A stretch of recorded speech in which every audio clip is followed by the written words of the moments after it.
오마이뉴스가 취재력이 되게 좋은 것 같아요. 왜요? 기사 나오고 이런 것들 보면요, 예. 되게 신속하고 빠르고 정확하고 특히 뭐 대통령실부터 해서 어디 뭐 네. 되게 열심히 하시는 것 같아요. 고맙습니다. 모 신문처럼 덩치는 큰데 네. 좀 편향적이고 속도가 느리고 오보가 많고 이런 데도 있는데 네. 오마이뉴스는 덩치가 그렇게 큰 건 아닌데 그렇죠. 되게 신속하고 정확해요. 신속하게. 어. 작고 빠르게. 신속하고 치고 빠지고 이렇게. 치고 빠지고 열심히 핵심만 콕 찌른 다음에 아프지 한 다음에 딱 빠지고 이렇게. 그래야죠. 예. 아주 훌륭한 언론입니다. 네, 열심히 해보도록 하겠습니다. 김상호 의원님과 신나게 좀 시작을 해봤는데. 네네. 근데 뭐 저 개인적으로 오마이뉴스에 개인적으로, 예. 오마이뉴스에 너무 감사함이 많아요. 예. 특히 우리 울산 쪽 뉴스 관련해서는 예. 사실은 울산 쪽 뉴스는 편향되기 쉬운 구조거든요. 아. 근데 보면 늘 오마이뉴스 쪽에서 울산 뉴스도 균형을 잡아주더라고요. 그래서 오마이뉴스가 있다는 존재가 일단 저 울산을 기준으로 봤을 때는 참 감사한. 네. 오마이뉴스 매니아입니다. 고맙습니다, 의원님.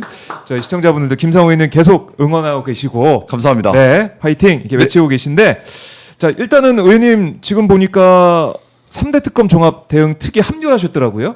예. 일주일 해보셨죠? 네. 어떠셨습니까? 소감? 열심히 해야죠. 열심히 해야 되고 특히 이제 제가 그동안 늘 좀 말씀 여러 번 드렸지만 제가 관심 있는 것은 특히 김건희 특검 쪽입니다. 김건희 특검. 네. 김건희 특검 중에서 특히 더 관심 있는 건 서희건설 쪽이거든요. 그래서 그쪽을 좀 열심히 좀 알아보고 있는 중입니다. 왜냐하면 매간 매직의 장인 것 같아요. 부패의 장이었던 것 같아요.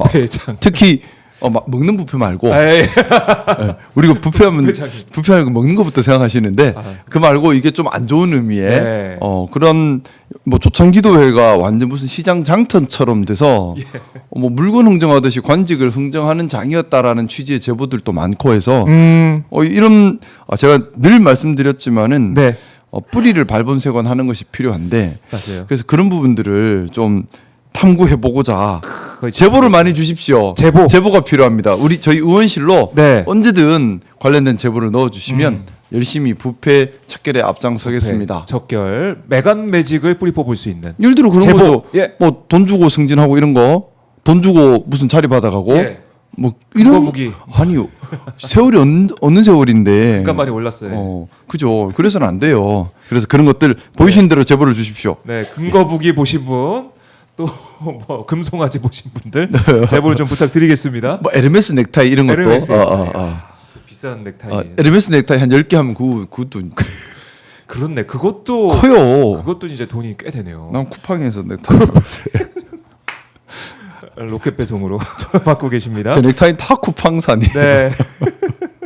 10개 사도 개당 10,000원이 안 하는 그러게 말입니다. 그런 거 말고 정말 이 어마어마한 비싼 명품 이런 것들이 오고 간 정황이 있다면 제보를 꼭 김상호 의원한테 해 주십시오. 근데 좀 우리 사회에 알게 모르게 승진 청탁, 자리 청탁 아직까지도 많은 것 같습니다. 이걸 그 진짜 옛날 일 같다 전 들었었는데 이번에 윤석열 정권도 그렇고 생각보다 뭐 아직 확인된 건 아니지만은 듣고 있는 얘기들이 많이 있는데 정말 우리 2025년을 삽니다. 그럼요. 우리 언제까지 그런 사회에 살아야 될까요? AI 안 돼요. 예. 이거 뿌리 뽑아야 되고요. 네네. 그 역할 좀 해주시고 어제 보니까 대학생 당원들을 만나셨다고요? 네네. 요즘 청년들 어떤 고민하고 있는지 그것도 좀 궁금하고 어떤 말씀을 나누셨습니까? 좀 일단 말씀을 좀 많이 들었고요. 그리고 좀 그 얘기를 드렸어요. 청년답게 싸워라. 청년답게 싸워라? 뭐냐면 기성세대 이용당하지 마라. 기성세대 수단이 되지 마라는 얘기를 드렸습니다. 뭐냐면 청년이 청년답다는 것은 제가 늘 그 얘기했습니다. 진보의 위기라고요.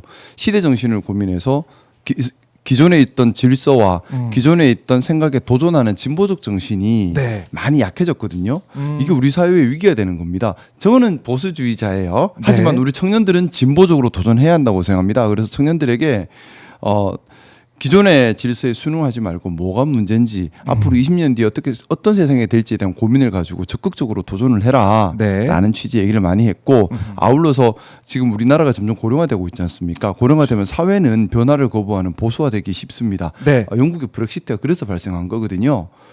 그런 것처럼 그러면 우리 청년들은 어떻게 해야 되느냐? 더 조직화되어야 되는 겁니다. 그래서 목소리를 내야 합니다. 그래서 지금 보면 청년 단체들 보면 지금 제가 대학교에 강의를 많이 다녔는데 가면서 보면은 늘 느끼는 것이 대학에서 정치가 실종이 됐어요. 이거 좋은 것이 아니에요.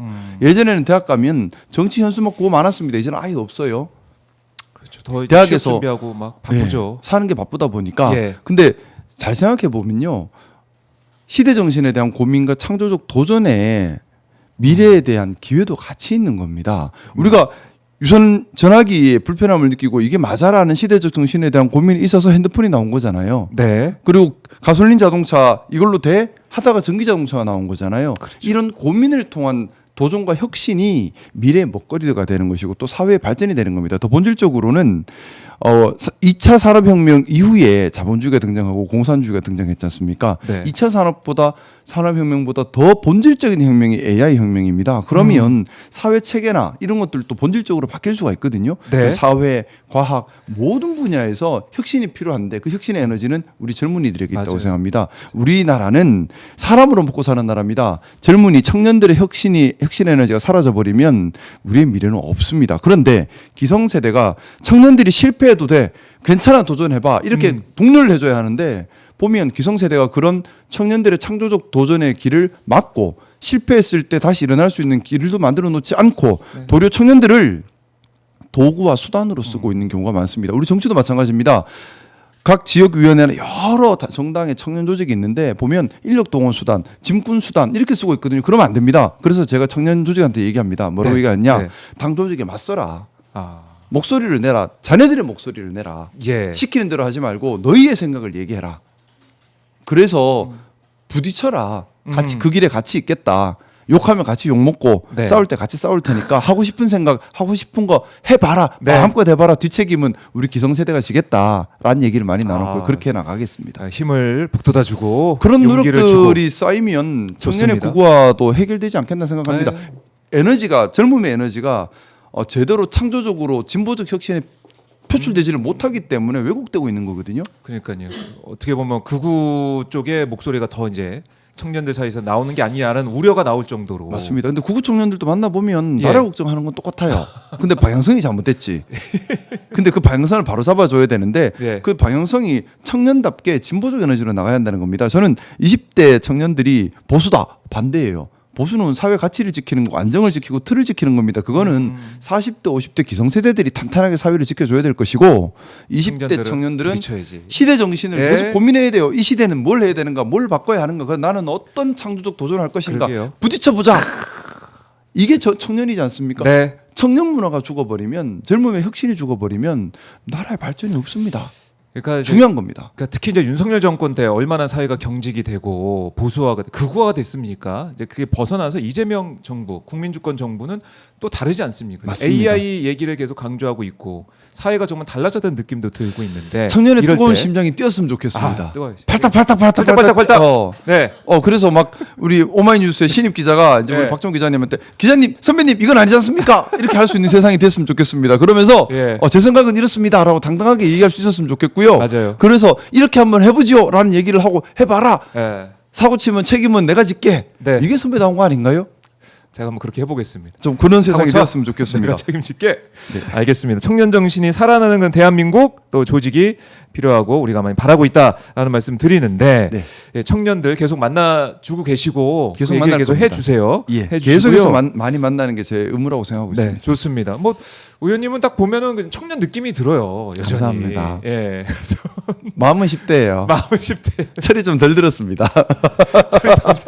그러니까 딱 청년 대학생 느낌. 저는 좀 네. 제가 생각하는 이상향이 있는데 뭐냐 하면 가슴은 10대였으면 좋겠어요. 그래서 보이즈 비 앰비셔스 그리고 진정성과 순진함을 저는 죽을 때까지 간직하고 싶고 몸은 20대 청년이었으면 좋겠습니다. 건강함을 지키고 싶고 네. 하지만 사고의 균형성과 유연성, 노련함 이런 부분들은 이제 40대, 50대, 60대의 노련함을 본받고 싶고 지혜. 그러면 참 좋지 않을까. 그런 건좀 최고죠. 예. 네, 김성우 의원님 하실 수 있을 것 같아요. 같이 하시죠. 같이 하죠. 아재 두 사람이 지금 청년이라고 하면서 막 웃고 있는데 자 시청자 여러분 좋아요 버튼 눌러주셔서 응원 좀 해주십시오.